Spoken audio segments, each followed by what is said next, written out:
صحابہ اکرام تشریف فرمائے. حضرت سعد ابن ابی وقاص سے کسی نے آواز دے کر کہا کہ آپ کے نزدیک علی کی کوئی فضیلت ہے؟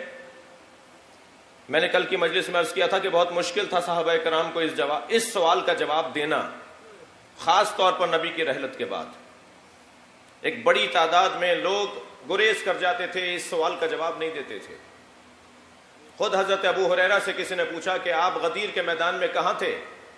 فرمانے لگے نبی کے ممبر کے قریب کھڑا تھا. کہا کیا سنا آپ نے، کیا کہا علی کے بارے میں نبی نے؟ تو کلمہ استرجا پڑھتے ہوئے آگے بڑھ گئے، انا للہ و انا الیہ راجعون، آگے بڑھ گئے. تو پوچھنے والے نے آواز دے کر کہا کہ آپ سے میں نے کچھ پوچھا ہے؟ کہنے لگے مجھے اپنی جان عزیز ہے. انس ابن مالک سے پوچھا کہ آپ غدیر کے میدان میں کہاں تھے؟ کہا میں نے تو سرکار کو سہارا دے کر ممبر پہ چڑھایا تھا. کہا کیا سرکار نے غدیر کے میدان میں علی کی مولائیت کا اعلان کیا تھا؟ تو کہنے لگے میری اولاد زیادہ ہے، میرے پاس مال کم ہے، میری زندگی تنگ پڑ جائے گی، اس کا جواب نہیں دے سکتا. بہت مشکل تھا عزیزو. آج میرا اور آپ کا اتنی آرام سے آسانی سے مولا علی کے فضائل کی گفتگو، مولا علی کے فضائل پہ مجلس کا منعقد کرنا، یہ نعمت عظمیٰ سے کم نہیں ہے. اور اس نعمت عظمیٰ کے حصول کے لیے جس کا جو حصہ ہے اس کے لیے خیر خواہ بھی رہیے اور دعا گو بھی رہیے. سب بہت مشکل تھا، بہت مشکل دور گزرا ہے. آپ دور نہ جائیے، عبید اللہ ابن عباس، تھوڑی سی عبرتیں سن لیجیے تاریخ کی. مولا کی بات کرنا، مولا کے فضائل سنانا، یہ کیسے کیسے مشکل مرحلوں سے گزر کے ہم تک پہنچ گئی روایتیں. زیادہ دور نہ جائیے. عبید اللہ ابن عباس کون ہیں؟ حضرت عبداللہ ابن عباس کے چھوٹے بھائی ہیں. عباس ابن عبد المطلب کے سب سے چھوٹے بیٹے ہیں. مولا نبی کے، مولا علی کے چچا زاد بھائی ہیں. امام حسن کے چچا ہیں. جی مل گئے تھے شام کے حاکم سے جا کر، 80,000 دینار درہم لے لیے تھے. مولا حسن کو چھوڑ کے چلے گئے تھے. جی خود حضرت عقیل چاہے ایک وقت کا کھانا کھانے گئے ہوں، چاہے ایک وقت کے لیے دسترخوان پر گئے ہوں علی کے دشمن کے پاس. مشکل بات ہے. اور یہ مثالیں شاید اس وجہ سے بھی ہیں کہ یہ بتایا جائے کہ معصوم معصوم ہوتا ہے.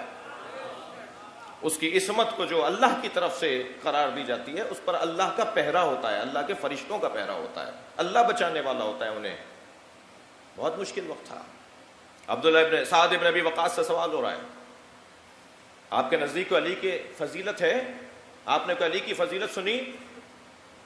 فرمانے لگے کہ 4 فضائل علی کے میں نے آنکھوں سے دیکھے کہ اگر ان میں سے ایک فضیلت بھی مجھے مل گئی ہوتی تو حضرت نوح کی عمر کے برابر اگر مجھے حکومت دی جاتی تو میں حکومت چھوڑ دیتا اور اس فضیلت کو لے لیتا. 2,500 سال کے تھے حضرت نوح، 250 سال کی نہیں، 2.5 سال کی حکومت کی بات نہیں ہو رہی. 2,500 سال کی حکومت بھی مجھے دی جاتی اور کہا جاتا یہ فضیلت واپس کر دو تو میں وہ فضیلت واپس نہ کرتا، میں 2,500 سال کی دنیا پر حکومت کو ٹھکرا دیتا اگر ان میں سے ایک فضیلت بھی مجھے مل جاتی. پوچھنے والے نے کہا کہ سعد بتائیے وہ 4 فضیلتیں کون سی ہیں؟ تو سب سے پہلے فرمایا کہ علی کی سب سے بڑی فضیلت، ان 4 فضیلتوں میں جو میرے نزدیک بڑی فضیلتیں ہیں، علی کی سب سے بڑی فضیلت یہ ہے کہ نبی نے علم اس کے ہاتھ میں دیا جسے علی کہا جاتا ہے. کرار کہہ کر، رجل کہہ کر، غیر فرار کہہ کر غدیر میرے مولا علی، میرے مولا علی کو میرے مولا نبی نے خیبر کے میدان میں علم دیا. یہ علم لینے والی فضیلت یہ علی کے ان 4 فضائل میں سے ایک. ساتھ دوسری فضیلت کیا ہے؟ توجہ چاہوں گا.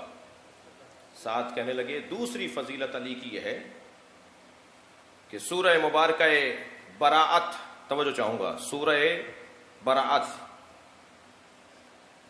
سورہ توبہ، اس کا ایک نام سورہ توبہ بھی ہے. سورہ براءت اور سورہ توبہ جب نازل ہوئی تو مشرکین پر جا کر اس سورے کو پڑھنا تھا، وہ پیغام مشرکین مکہ کو جا کے سنانا تھا.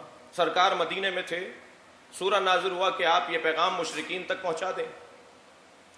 عجیب بات ہے. دیکھیں کچھ دیر کے لیے ذرا کھلے دماغ سے میری ان چند جملوں کو سنیے گا، کیونکہ میں مائک پر مجلس پڑھ رہا ہوں اور میں پہچانتا نہیں ہوں کہ کون کس عقیدے کا حامل ہے، الا و شذ و ندر، کچھ کے علاوہ یا زیادہ تر کے علاوہ.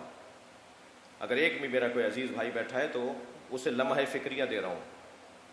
جب سرکار کے اوپر یہ سورہ نازل ہوا، سورہ براءت، سورہ توبہ، حکم ہوا کہ مشرکین مکہ کو جا کے یہ سورہ سنا دیا جائے، یہ پیغام سنا دیا جائے، تو سرکار دو جہاں نے حضرت ابو بکر کو بلایا.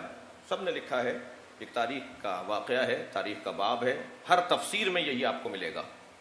بات کسی مسلک اور مکتب کی نہیں ہے، بات قرآن کی تفسیر کی ہے، شان نزول کی ہے. حضرت نبی مکرم نے حضرت ابو بکر کو بلایا اور کہا آپ جا کر یہ سورہ مشرکین مکہ کو سنا کر آ جائیں، یہ مشرکین کو یہ پیغام سورہ براءت کا سنا کر آ جائیں. جی حضرت ابو بکر مدینے سے مکہ کا آدھے سے زیادہ سفر گزار چکے تھے. اب یہ کون کہہ رہے ہیں؟ سعد ابن ابی وقاص سنا رہے ہیں یہ داستان. وہ سورہ لے کر جا رہے تھے کہ جبریل پھر نازل ہوئے اور کہا لا تکلف الا وانت ونفسک، یہ کام یا آپ خود کریں گے یا آپ جیسا کرے گا. یہ لکھا ہے سب نے، صلوات پڑھیں ذرا محمد و آل محمد.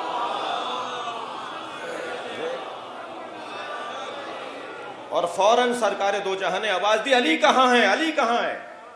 ادھر جبریل ابھی گئے نہیں ہیں، سرکار کے برابر میں جبریل کھڑے ہیں، پیغام لے کر آئیں، یہ کام آپ کریں یا آپ جیسا کریں.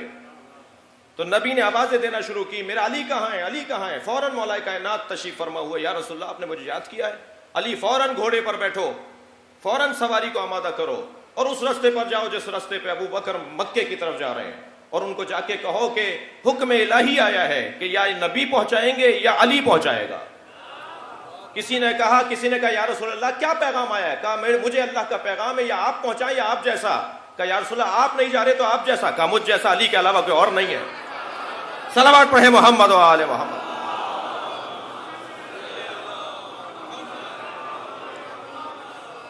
اور مولا جس تیزی کے ساتھ، جس حکم الہی کی پابندی پر عجلت کے ساتھ پہنچے ہوں گے.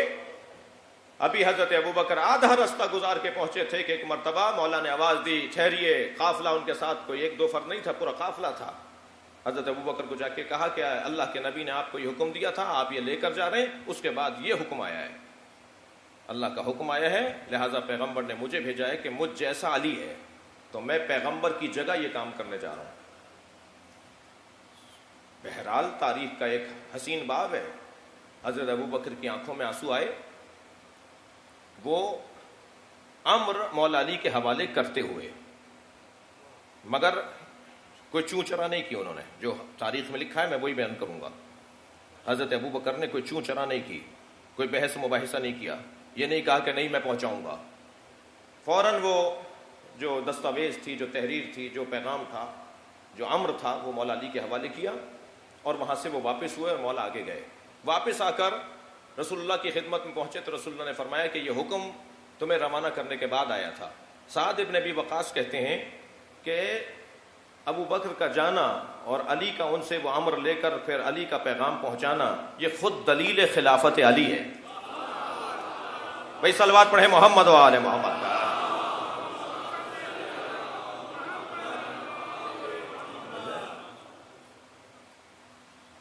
دوسری فضیلت جو انہوں نے اپنی آنکھوں سے دیکھی ہے سعد ابن ابی وقاص نے. تیسری فضیلت سعد ابن ابی وقاص کہتے ہیں، آپ لوگ تھک تو نہیں رہے میری باتوں سے؟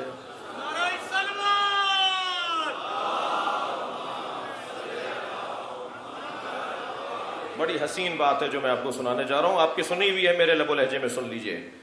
تیسری فضیلت سعد ابن ابی وقاص کہتے ہیں علی کی یہ ہے کہ نصف شب میں وحی نازل ہوئی. اچھا کل میں یہ کہہ چکا ہوں کہ ہمیشہ وحی آیات کی صورت میں نازل نہیں ہوتی تھی. جبریل ہمیشہ آیتیں لے کر ہی نازل نہیں ہوتے تھے.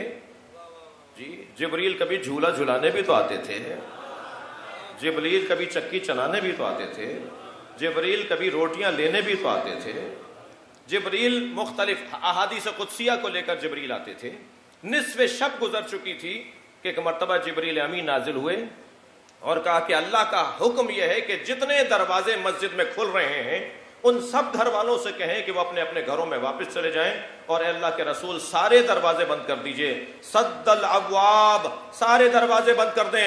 حکم الہی یہ ہے کہ مسجد میں کھلنے والے سارے دروازے بند کر دیے جائیں الا باب علی، مگر علی کا دروازہ کھلا رکھا جائے. ساتھ سعد ابن ابی وقاص کہتے ہیں کہ یہ علی کی فضیلت میں نے اپنی آنکھوں سے دیکھی ہے. مسجد میں صرف علی کا دروازہ کھلا ہوتا تھا. اور پھر کہا لوگوں نے یا رسول اللہ آپ نے علی کا دروازہ کھلا چھوڑ دیا, علی کا دروازہ کھلا رکھنے کا حکم دیا ہے. تو فرمایا نہ میں نے کھلوائے تھے نہ میں نے بند کروائے ہیں. اللہ اکبر, اللہ کے حکم سے دروازہ کھلا چھوڑا گیا ہے. اور علامہ ہلی نے تو فضل ابن روزبہان ایک بہت بڑے اہل سنت کا عالم مفکر, انہیں مولا کائنات کی خلافت بلا فصل پر جو دلیلیں دی ہیں نا, مولا کائنات کی خلافت بلا فصل پہ دلیلوں میں ایک دلیل یہ دروازے کا کھلا رکھنا قرار دیا ہے.